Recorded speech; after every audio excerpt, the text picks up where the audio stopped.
Hello and welcome back to the channel. और आज के इस लेक्चर में हम बात करेंगे मार्केट की, यानी बाज़ार की। बाज़ार वाला जो टॉपिक है वो इकोनॉमिक्स में बहुत इंपॉर्टेंट टॉपिक है, तो आप इसको थोड़ा सा भी स्किप ना करें। आप एक एक चीज़ समझें कि मार्केट में होता क्या है और मार्केट किस हिसाब से काम करता है, ये आपको पता होना चाहिए। पहले हमने डिस्कस करा है आगम वक्रों को, जिसमें हमने एकाधिकार बाजार और पूर्ण प्रतियोगिता बाजार दोनों चीज़ों को देख लिया था। पहले भी हमने ये चीज़ें डिस्कस करी हैं कि बाजार कितने प्रकार का होता है, या हम प्रतियोगिता के आधार पर बाजार को किस प्रकार से पढ़ते हैं। तो यहाँ पर बात करेंगे हम सबसे पहले मार्केट की, कि मार्केट होता क्या है। तो बाजार होता क्या है, सबसे पहले तो इसकी डेफिनेशन होनी चाहिए कि भाई बाजार होता क्या है। बाजार के बारे में पता होना चाहिए ना कि बाजार की परिभाषा क्या है। तो बाजार की परिभाषा हम देख सकते हैं कि भाई जहाँ पर क्रेता और विक्रेता होंगे वहाँ पर बाजार होगा। अब बाजार का मतलब ऐसा नहीं है कि भाई जैसे आपका जो नज़दीकी मार्केट होता है वही बाजार है। बाजार वहाँ पर होता है इकोनॉमिक्स के हिसाब से, बाजार वहाँ पर है जहाँ पर क्रेता और विक्रेता दोनों मिल जाते हैं, वही बाजार शुरू हो जाएगा। अब लगा लो आपको ये चीज़ बेचनी है, यहीं पर आपको अगर कंज्यूमर मिल गया तो फिर यहीं पर बाजार हो गया ना, इसकी कीमत भी है आपके पास। तो ये बाजार की डेफिनेशन होगी कि जहाँ पर विक्रेता और क्रेता मिल जाते हैं वहाँ क्या हो जाता है, बाजार हो जाता है। उस क्षेत्र को हम बाजार बोल सकते हैं, आसानी से बोल सकते हैं। तो ये हो गया आपका बाजार। अब बात करते हैं बाजार के तत्व। भाई बाजार के लिए कुछ तत्व होने चाहिए, ठीक। बाजार के तत्व एलिमेंट होने चाहिए। तो बाजार के लिए क्या क्या तत्व होने चाहिए, पहले तो एक क्षेत्र होना चाहिए। जैसे इस क्षेत्र में है कि भाई इस क्षेत्र में मैं ये वाली चीज़ बेच रहा हूँ, तो ये क्षेत्र होना चाहिए पहला। दूसरा क्या होना चाहिए, वस्तु होनी चाहिए, एक वस्तु होनी चाहिए। तीसरा क्या है, तीसरा आपका होना चाहिए क्रेता और विक्रेता, क्रेता और विक्रेता होने चाहिए। अब देखो ये तीनों चीज़ें तो हो गई, क्षेत्र भी है, वस्तु भी है, क्रेता और विक्रेता भी है। तो चौथी चीज़ क्या होनी चाहिए, चौथी चीज़ होनी चाहिए आपकी कीमत, एक कीमत। क्योंकि अगर वस्तु हुई भी और अगर वो वस्तु अनमोल हुई जिसकी कोई कीमत ही नहीं है या बेचना ही नहीं चाहता, वस्तु भी है, वस्तु भी है, क्षेत्र भी है, क्रेता और विक्रेता भी हैं, पर अगर उसकी कोई कीमत ही नहीं है तो क्या वो बाजार कहलाएगा।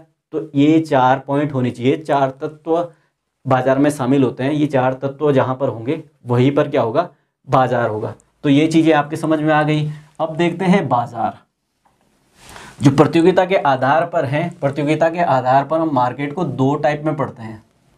जैसे मैंने पहले वाले लेक्चरों में भी ये बताया है कि हमने दो टाइप में पढ़ा है। एक आपका परफेक्ट मार्केट होता है, यानी पूर्ण बाजार, परफेक्ट मार्केट यानी पूर्ण बाजार, एक तो हमने ये पढ़ा है। और दूसरा हमने पढ़ा है अपूर्ण बाजार, यानी इम्परफेक्ट मार्केट, अपूर्ण बाजार। तो ये हो गया पूर्ण बाजार और अपूर्ण बाजार, ये चीज़ें हो गई। पूर्ण बाजार में हम क्या पढ़ते हैं, पूर्ण प्रतियोगिता को। पूर्ण बाजार में हम पढ़ते हैं पूर्ण प्रतियोगिता बाजार को, पूर्ण प्रतियोगिता बाजार को, ठीक। ये पढ़ते हैं हम पूर्ण बाजार में, यानी परफेक्ट मार्केट में पढ़ते हैं हम परफेक्ट कंपटीशन मार्केट को। और अपूर्ण बाजार में हम पढ़ते हैं अपूर्ण बाजार। अपूर्ण बाजार में हम किसको पढ़ते हैं, अपूर्ण प्रतियोगिता को। अपूर्ण प्रतियोगिता जिसमें कम प्रतियोगिता या प्रतियोगिता ही नहीं पाई जाती, ऐसे बाजार को पढ़ते हैं। तो ये हो गया आपका अपूर्ण प्रतियोगिता। अब पूर्ण बाजार में क्या है, सिर्फ पूर्ण प्रतियोगिता बाजार और अपूर्ण प्रतियोगिता के भाग हैं आपके कौन कौन से, एकाधिकार, एकाधिकार बाजार, एकाधिकार बाजार। दूसरा है आपका एकाधिकार, एकाधिकार प्रतियोगिता, एकाधिकार प्रतियोगिता बाजार। तीसरा है आपका द्वैधिकार, तीसरा है आपका द्वैधिकार। और चौथा है आपका अल्पाधिकार, अल्पाधिकार, ये आपका हो जाएगा अल्पाधिकार, अल्पाधिकार यानी ओलिगोपोली। तो इस प्रकार से आपके सामने 2 टाइप का मार्केट होता है, पूर्ण बाजार और अपूर्ण बाजार। पूर्ण बाजार में पूर्ण प्रतियोगिता और अपूर्ण बाजार में अपूर्ण प्रतियोगिता। अपूर्ण प्रतियोगिता के भाग हैं आपके एकाधिकार बाजार, एकाधिकार प्रतियोगिता बाजार, द्वैधिकार और आपका अल्पाधिकार। तो आई होप कि आपको ये चीज़ें समझ आ गई होंगी। तो आज जो हम पढ़ेंगे वो पढ़ेंगे पूर्ण प्रतियोगिता बाजार को। तो शुरू करते हैं पूर्ण प्रतियोगिता बाजार को।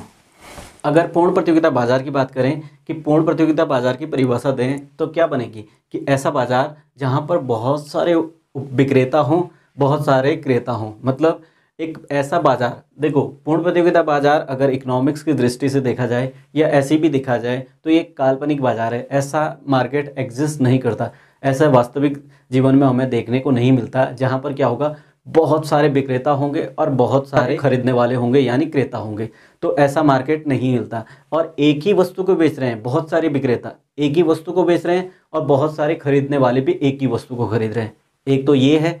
दूसरी चीज़ें क्या है कि इनको मार्केट की भी फुल नॉलेज रहती है। इस वाले मार्केट में जितने भी कंज्यूमर हैं, जो वस्तुएं लेने वाले हैं, उनको मार्केट की सारी जानकारी रहती है। ये मार्केट बताता है। ठीक। तीसरी चीज़ें क्या हो सकती है, तीसरी है आपकी कि ये यातायात शुल्क को नहीं जोड़ती हैं। मतलब अगर एक जगह से दूसरी जगह अगर वस्तु ले जा रहे हैं तो कुछ भी खर्चा नहीं आएगा। यहाँ पर भी उसी रेट की है, यहाँ पर भी उसी रेट की है। जैसे आप चीनी लेने जाते हो इस मार्केट में, ए मार्केट में जाते हो तो वहाँ भी उतने ही रुपए किलो चीनी है और वहाँ से 100 किलोमीटर दूर भी चीनी उतने ही रुपए किलो है। जबकि वहाँ पर ट्रांसपोर्टेशन खर्च भी तो आएगा, जिसने लाया है उसका भी खर्च आएगा।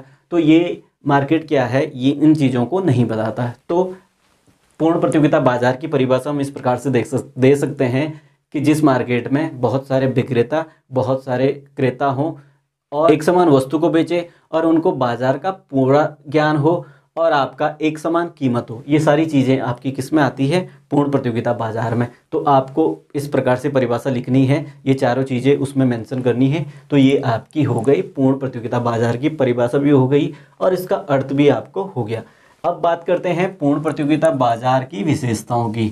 तो इन्हीं विशेषताओं से आपकी क्या बनती है, डेफिनेशन बनती है। और ये विशेषताएं आपको एग्जाम में लिखने के लिए भी आती हैं और ऑब्जेक्टिव टाइप में भी आपको ये विशेषताएं दी रहती हैं। आपको इसमें से छांटनी होती है कि कौन सी विशेषताएं क्या है। पहले हम बात करते हैं पहली विशेषता की। पहली विशेषता क्या है, क्रेता और विक्रेता की अधिक संख्या होती है।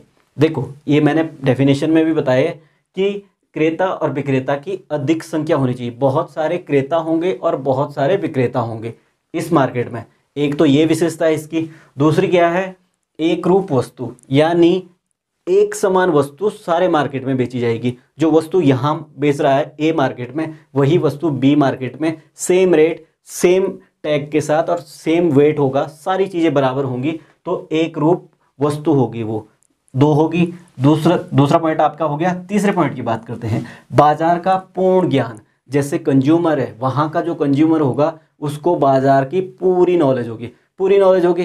क्या वास्तविक जीवन में ऐसा होता है कि सबको मार्केट की पूरी नॉलेज हो? अगर सबको मार्केट की पूरी नॉलेज होती तो कोई भी दुकानदार ग्राहकों को नहीं ठग पाता, इतने सेट नहीं हो जाते वो इतने जल्दी। क्यों? क्योंकि कुछ लोग ऐसे होते हैं जिनको मार्केट की कम नॉलेज रहती है, जिस वजह से क्या है कि कम रेट का माल भी उनको अच्छे रेट में बेच देते हैं ताकि उनसे पैसा काफ़ी सारा पैसा ठग लेते हैं एक हिसाब से देखा जाए तो, क्योंकि उनको मार्केट की पूरी नॉलेज नहीं रहती। तो ये चीज़ें क्या है कि इस मार्केट में क्या होता है कि जो कंज्यूमर है उनको बाजार का पूरा नॉलेज रहता है, सारी चीज़ें उनको पता है। ठीक। तीसरा पॉइंट आपका ये हो गया। चौथे पॉइंट की बात करते हैं, फर्मों को प्रवेश व छोड़ने की स्वतंत्रता होती है। जो फर्में हैं आपकी, फर्म का मतलब जो उत्पादन करती है वस्तुओं को, ठीक, तो वो आ भी सकती हैं, मतलब वो किसी वस्तु का उत्पादन कर भी सकती है, जब मर्जी उत्पादन कर सकती है और जब मर्जी वो मार्केट छोड़ के जा सकती है।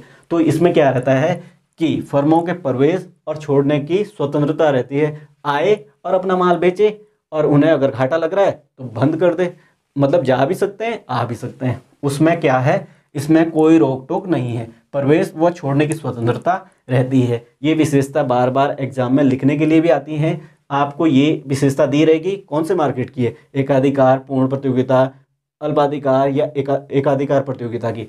तो ये आपको ध्यान होनी चाहिए कि फर्मों का जो प्रवेश व छोड़ने की स्वतंत्रता रहती है वो किस में रहती है, पूर्ण प्रतियोगिता बाजार में। तो ये आपका हो गया। पांचवें पॉइंट की बात करते हैं, साधनों की पूर्ण गतिशीलता।